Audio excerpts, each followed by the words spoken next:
J'ai vendu ta voiture. Dererick ne leva même pas les yeux de son téléphone en me jetant un reçu froissé sur la poitrine. Mes cartes ont été refusées chez le traiteur il y a 1 heure. Les investisseurs regardaient, et j'avais besoin d'argent tout de suite pour couvrir la compte. Je suis resté là, figé. Il me regarda enfin, ses yeux froids. Elle est à mon nom, tu te souviens? Ton crédit était nul, alors je t'ai rendu service. Légalement, c'est ma propriété, et je l'ai liquidée. Il ricana. J'ai à peine eu assez pour couvrir le champagne. La prochaine fois, achète une meilleure voiture si tu veux que ça compte. J'ai ravalé la boule dans ma gorge et j'ai fixé le sol. Je l'ai regardé, puis j'ai regardé sa femme, Camille, qui riait sur le canapé. Ce n'était pas une famille, c'était une dictature, et elle était sur le point de tomber. Il était 2 heures du matin. Los Angeles cuisait sous une canicule historique, le genre qui fait rayonner les trottoirs bien après minuit. Mais à l'intérieur de l'appartement de luxe, la climatisation soufflait à des niveaux arctiques. Je me suis réveillé au bruit de la porte de ma chambre qui s'ouvrait en claquant contre le mur. Dererick se tenait dans l'embrasure de la porte. Il tenait un grand sac poubelle noir dans une main. Il le jeta sur le sol au pied de mon lit. Il atterrit avec un lourd bruit de plastique. « Lève-toi, dit-il. » Sa voix n'était pas forte, mais elle était teintée d'une irritation maniaque que je connaissais bien. Camille a besoin de cette pièce. Elle fait une présentation de son dressing pour son livestream demain, et ton bazar gâche l'esthétique. Je me suis assise, clignant des yeux contre la lumière crue du couloir. Derek, il est 2 heures du matin. Je me fiche de l'heure qu'il est. Tu encombres ma maison. Il me donna un coup de pied dans le sac. J'ai fait tes bagages. Considère cela comme une courtoisie. Maintenant, sors. J'ai regardé le sac. Il n'avait pas fait mes bagages, il avait pelleté la couche supérieure de ma vie dans un gros sac comme si c'était des déchets de jardin. Où suis-je censé aller, ah? Je demandais, ma voix monocorde. Tu as vendu ma voiture. Il rit, un son court et aigu. Va vivre dans l'entrepôt. Il est vide. Au moins là, tu seras avec les tiens. Une poubelle. Il se retourna et s'éloigna, laissant la porte grande ouverte. Je suis resté assise là pendant exactement 10 secondes. Une version plus jeune de moi aurait pleuré. Elle aurait couru après lui, le suppliant d'être raisonnable, promettant de mieux cacher mes affaires, s'excusant d'exister. Mais cette version de moi s'était évaporée au moment où il avait mis mes clés en gage pour du champagne. Je me suis levé. J'ai mis mon jean et mes bottes. J'ai ramassé le sac poubelle. Il était léger. Apparemment, ma valeur dans cette maison pesait moins de 20 livres. Je suis passé devant la chambre principale. J'entendais Camille à l'intérieur se plaindre de l'éclairage pour sa vidéo. Je suis passé devant la cuisine où l'argent de ma voiture avait été transformé en bouteille vide. Je suis sorti par la porte d'entrée et je l'ai laissé se refermer derrière moi. Le trajet en ascenseur a duré une éternité. Quand les portes se sont ouvertes sur la rue, la chaleur m'a frappé comme un coup physique. L'air sentait l'échappement et la fumée de feux de forêt lointaine. J'ai hissé le sac sur mon épaule et j'ai commencé à marcher vers le terminal de bus de nuit. C'était une marche de 3 miles à travers Santa Monica, devant des boutiques fermées et des campements de sans-abri. À chaque pas, le rythme de mes bottes sur le pavé imprimait un nouveau motif dans mon cerveau. J'ai cessé de penser comme une sœur. J'ai cessé de penser comme une victime. J'ai passé à la seule approche qui m'ait jamais gardé en sécurité, la logistique. J'ai commencé à faire un audit mental. Statut actuel, déplacé. Transport en commun uniquement. Réserve d'argent, minimale. Responsabilité, un partenariat toxique qui vient de violer toutes les clauses de l'accord. Dans mon métier, lorsqu'un partenaire viole un contrat aussi gravement, on ne dépose pas de plainte auprès du service client. On ne demande pas de remboursement. On sécurise les actifs restants. On limite les pertes et on se prépare à une prise de contrôle hostile. Derrick pensait m'avoir jeté. Il ne réalisait pas qu'il venait de me libérer de la seule chose qui me retenait. Le bus m'a déposé à 3 pâtés de maisons du quartier industriel. Le trottoir était fissuré et irrégulier, rayonnant de chaleur à travers les semelles de mes bottes. Même à 3 heures du matin, l'air ici sentait le diesel et la poussière. Je me suis tenu devant l'entrepôt. Ce n'était pas un bâtiment, c'était une dent de briques pourrissante dans une bouche de béton. Les fenêtres étaient grillagées, et le panneau à vendre que Derek avait installé il y a des mois se décollait du portail, blanchi par le soleil. J'ai déverrouillé le cadenas avec la clé de rechange que je gardais sur mon anneau, la seule clé qu'il me restait. La lourde porte roulante a gémi alors que je la poussais vers le haut, le son résonnant comme un cri dans la rue vide. À l'intérieur, la chaleur était suffocante. Il faisait plus chaud qu'à l'extérieur, l'air épais et stagnant, sentant le vieux carton et le manque d'entretien. J'ai utilisé la lampe torche de mon téléphone pour balayer la pièce. Des piles de vrais déchets, des palettes cassées et des débris industriels jonchaient le sol. J'ai dégagé un espace dans le coin, repoussant une boîte de peinture rouillée, et je me suis assise sur mon sac poubelle. Pour la première fois en 10 ans, j'ai cessé de bouger. Et dans le silence, le compte à rebours m'a finalement rattrapé. Je suis resté assise dans l'obscurité et j'ai repensé à la dernière décennie. Je m'appelle Andrea. J'ai 29 ans. Et pendant toute ma vie d'adulte, j'ai été la partenaire silencieuse d'une entreprise appelée Lego de Dererick. Cela a commencé petit.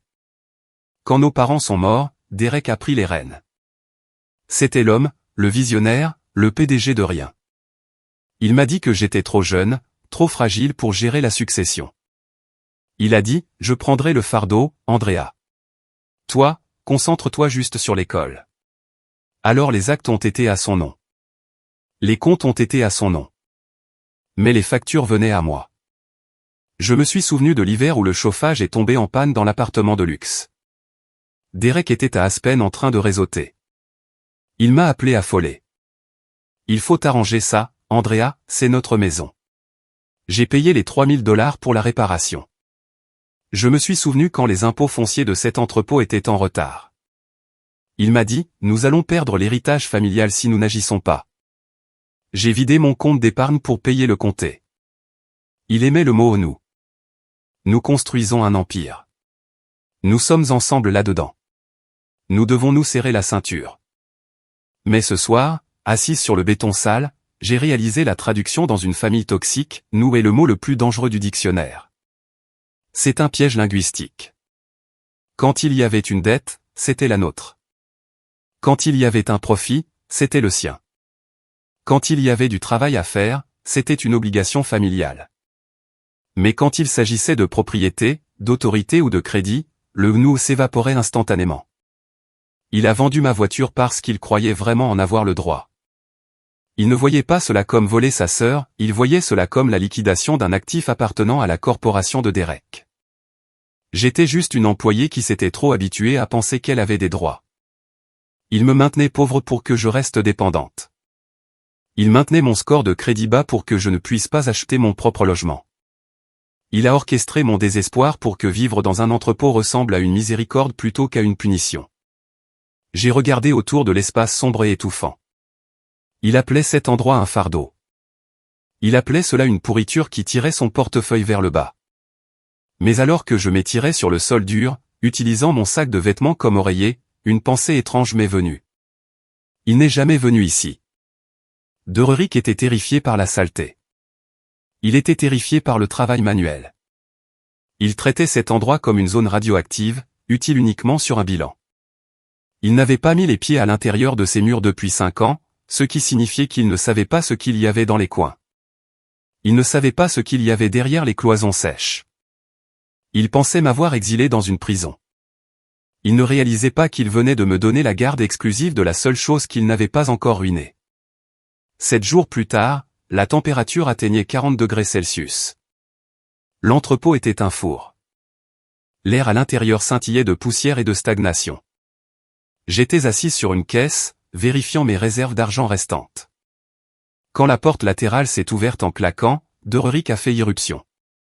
Il portait un costume de lin qui coûtait probablement plus cher que toute mon éducation, mais il était maintenant taché de sueur. Il semblait déplacé, comme un paon dans une décharge. Il n'a pas dit bonjour. Il m'a jeté une enveloppe rouge sur la poitrine. Elle m'a frappé et a flotté jusqu'au sol en béton. Pella, lança-t-il sèchement. Je l'ai ramassé. Dernier avis de coupure.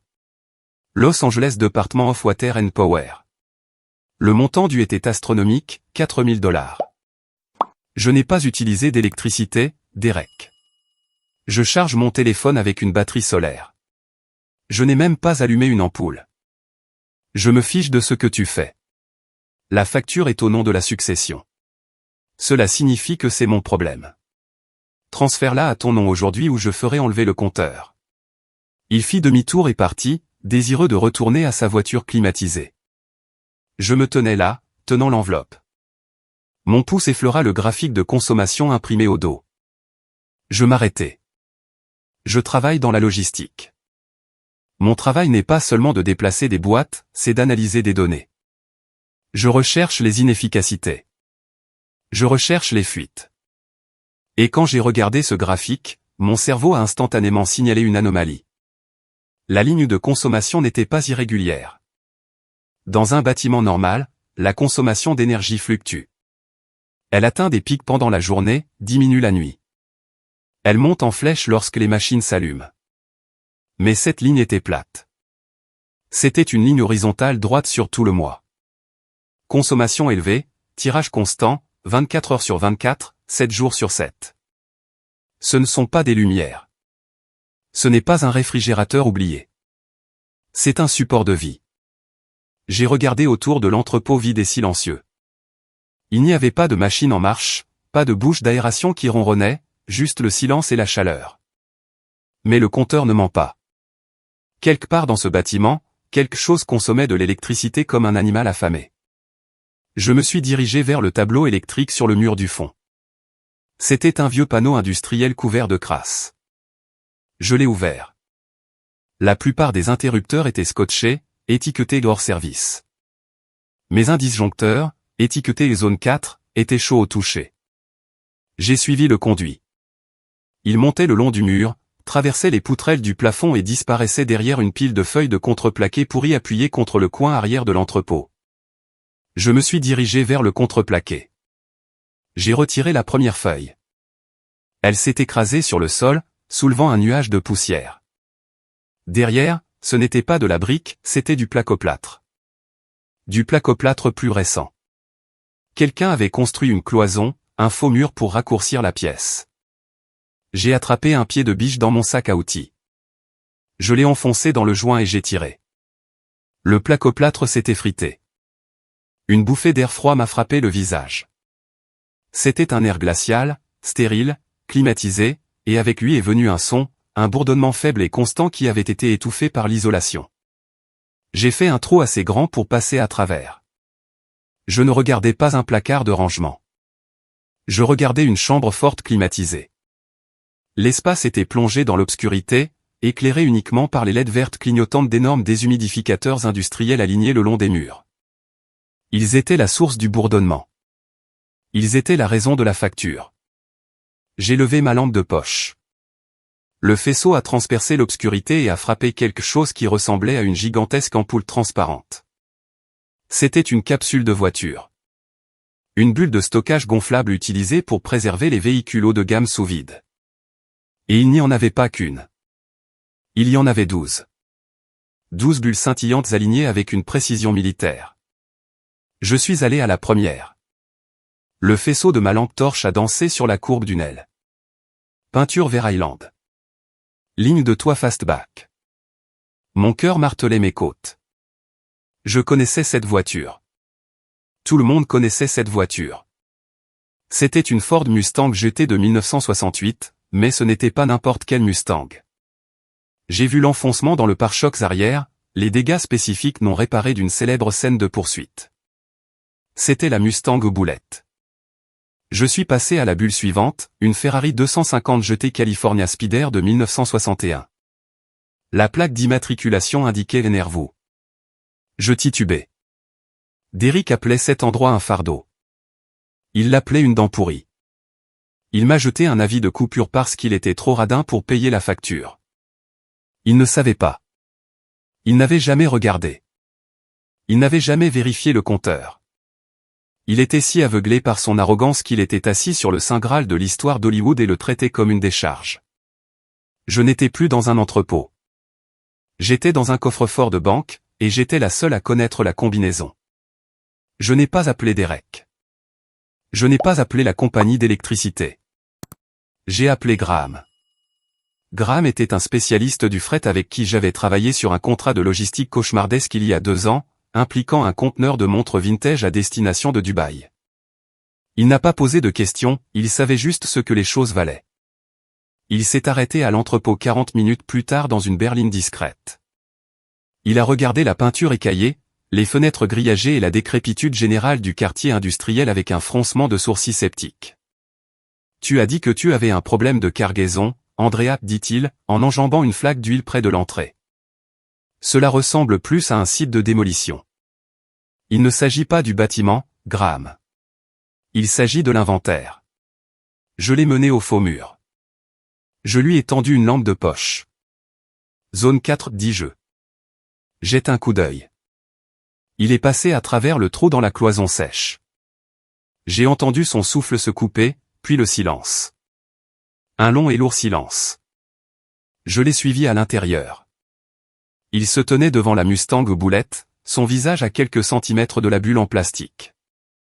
Il ne la regardait pas comme une voiture, il la regardait comme un artefact religieux. Le choc est réel, murmura-t-il. Les soudures du support de caméra sont toujours sur les bas de caisse. Il se déplaça vers la bulle suivante. La Ferrari rouge, la California Speeder de 1961, murmura-t-il, de Ferry Bulley SDoff.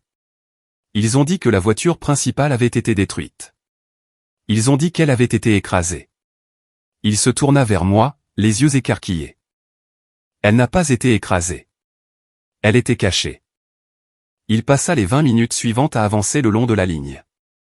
Il vérifia les plaques d'identification du véhicule à travers le plastique. Il inspecta les sculptures des pneus. Il tremblait. Vraiment tremblait. Finalement, il revint vers moi.